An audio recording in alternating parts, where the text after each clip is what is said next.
We're still in Stratford-upon-Avon, and I'm looking at all this beautiful blackthorn and my lovely wife. So I just first of all like to say thank you for watching, thank you for liking, sharing, ringing the bell, and special thank you to those who've subscribed. You make an old man very happy. Right, let's get on. I'm staying here. Lovely, lovely blackthorn. Just look at this. Isn't that lovely? Look. Blackthorn, blackthorn, blackthorn. It's beautiful. And it's like confetti on the ground, look.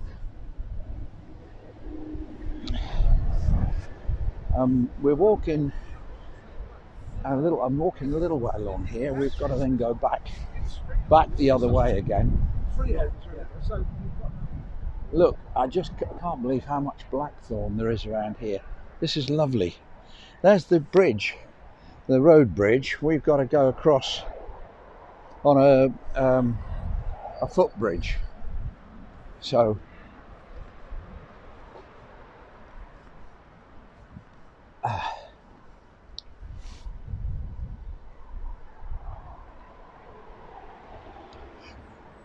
this is just beautiful, isn't it? Look.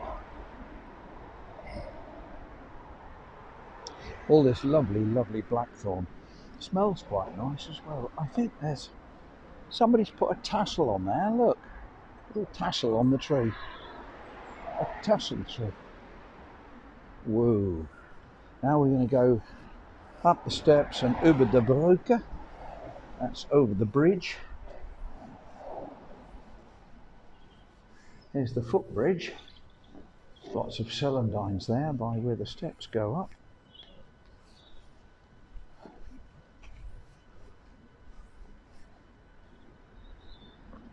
There's the other bridge.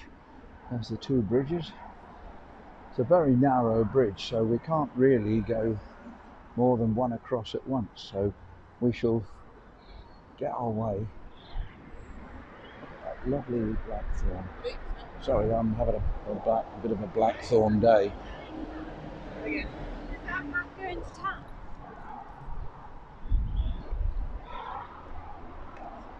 Now we're going over the bridge. And hopefully we won't meet anybody coming the other way.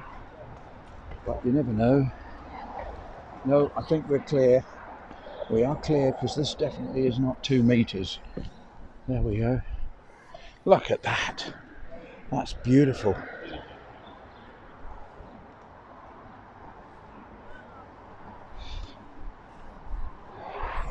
Going across the bridge.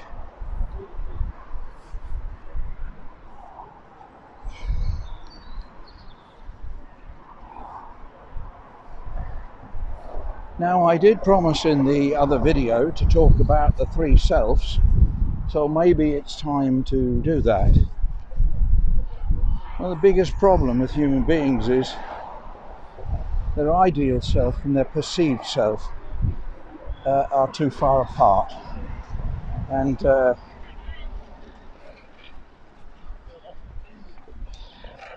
ideal self may not be possible. You know, I would really like to be maybe like another person, hopefully not, but I would like to be like this and like that. It may not be possible. And then the perceived self might be the other way and think quite badly, assess oneself quite badly. And the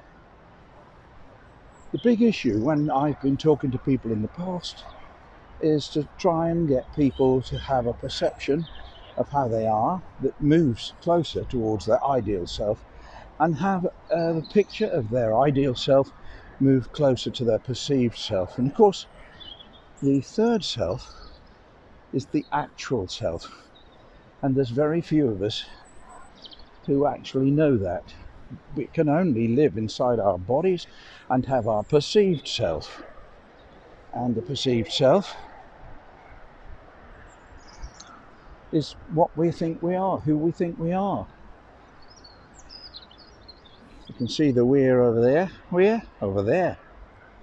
Yeah, so, but if only we could stop having such an ideal self, to come back and say, Yeah, well, I could improve. We all could, but I'll make it an incremental improvement.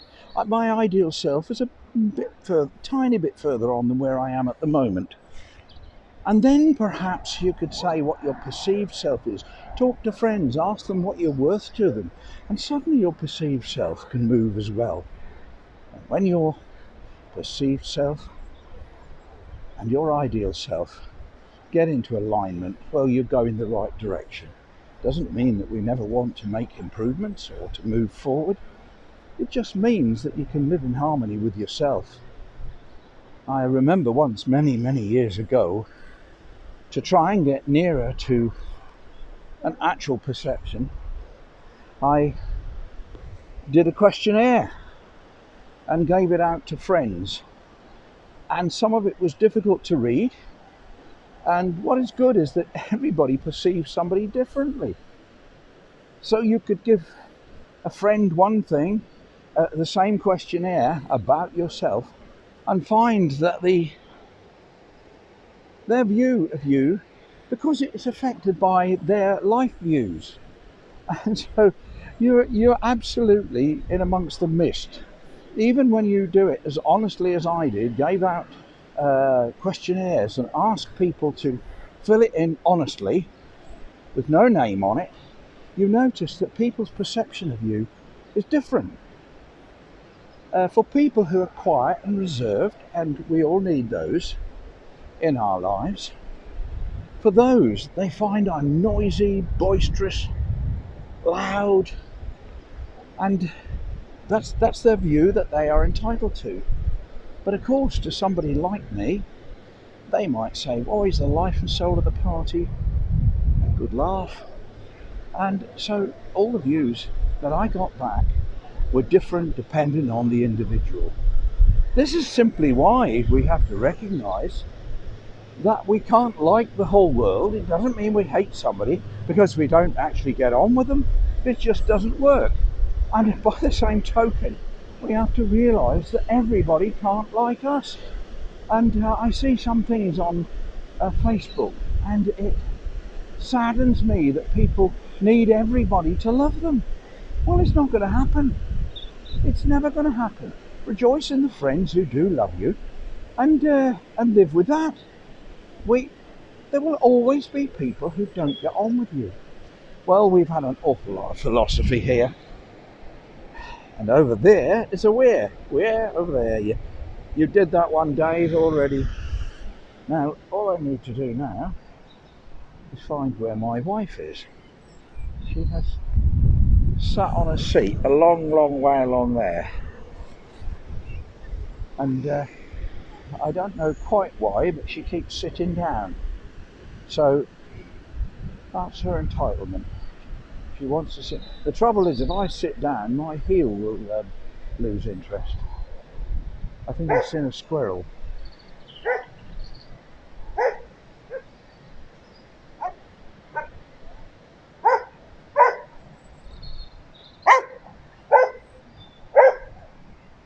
Is it a squirrel? Yeah.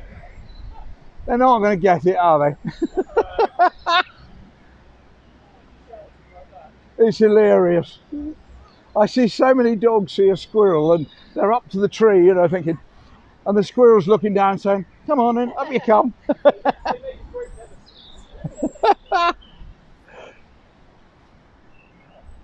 Oh.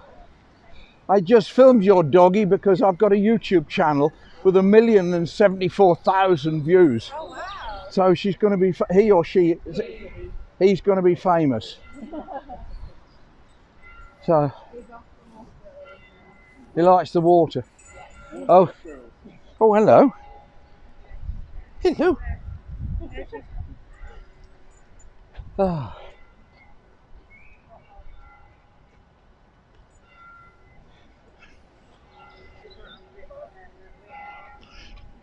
A little bit of a river going down there from the other side.